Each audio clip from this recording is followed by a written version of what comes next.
Assalamualaikum, salam Indonesia. Demo sudah berjalan beberapa hari, seakan tidak ada jalan penyelesaiannya. Memang pemerintah sepertinya sedang bermain catur. Pion atau masyarakat dibiarkan bergerak ke depan sendirian tanpa ada pembelaan dari pemerintah dari belakang. Akhirnya apa? Masyarakat yang sudah bergerak ke depan tanpa senjata, hanya senjatanya apa? Segera sahkan undang-undang perampasan aset para koruptor dan dihukum mati. Itu senjata masyarakat. Seharusnya pemerintah berada di belakangnya. Karena apa? Masyarakat sudah membuka jalan untuk pemerintah segera mengesahkan undang-undang perampasan aset para koruptor. Apa sih tugas pion dalam bermain catur?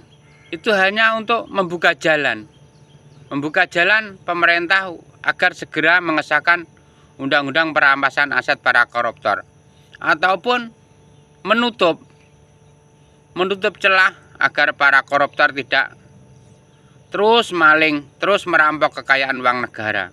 Tapi apa nyatanya?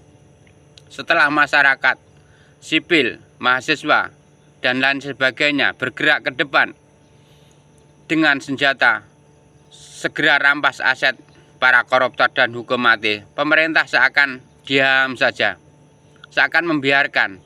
Akhirnya apa? Pion atau masyarakat itu dalam bermain catur, pion itu selalu dikorbankan. Kadang-kadang mengorbankan 1, 2 pion, 3 pion itu bagi pemain catur itu tidak apa, tidak bermasalah, tidak ada artinya. Begitu juga nyawa masyarakat kita, lihat yang sudah mati, yang kena tembak, yang kena lindas, yang kena pukul atau lain sebagainya.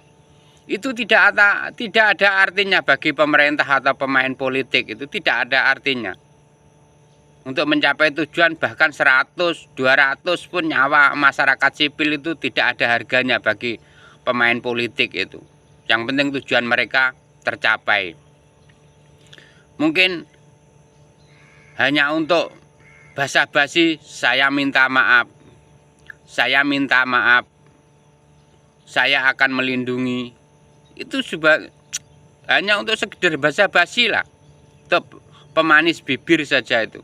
Nanti sudah 1 minggu, 2 minggu sudah hilang dengan sendirinya. Tak ada yang ngurus. Yang ngurus siapa? Ya keluarga korban sendiri yang mengurusnya. Itulah pemerintah sedang bermain catur. Pion yang menjadi korban. Selalu bermain catur, pion yang menjadi korban. Pion sudah bergerak kemana-mana.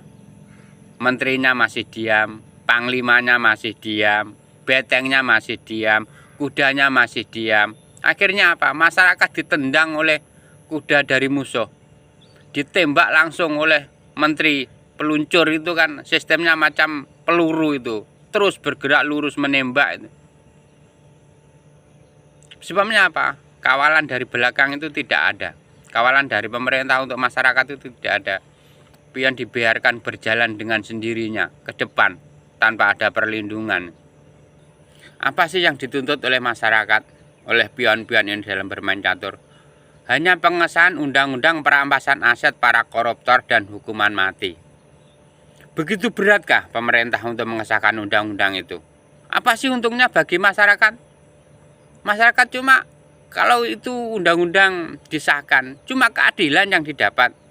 Emangnya masyarakat menuntut hasil tambang seluruh Indonesia, masyarakat per orang minta berapa juta masuk dalam rekening, gitu kah? Kan tidak.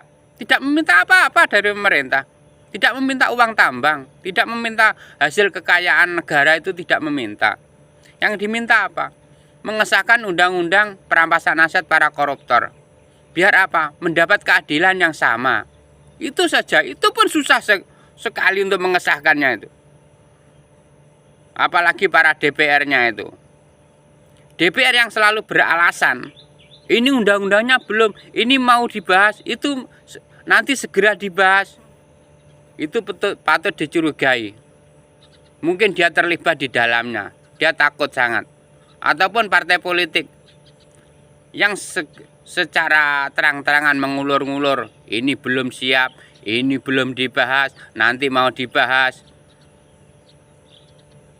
itu sudah dipastikan secara psikologis itu memang dia pelaku aktor pencurian uang negara, pengeroyokan, perampokan uang negara itu, yang sengaja mengulur-ngulur untuk menciptakan situasi tidak nyaman.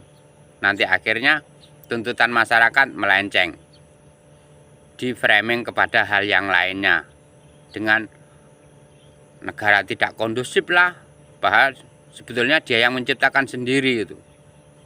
Masyarakat tujuannya jelas, satu, perampasan undang-undang, perampasan aset para koruptor dan hukuman mati, itu jelas satu saja itu.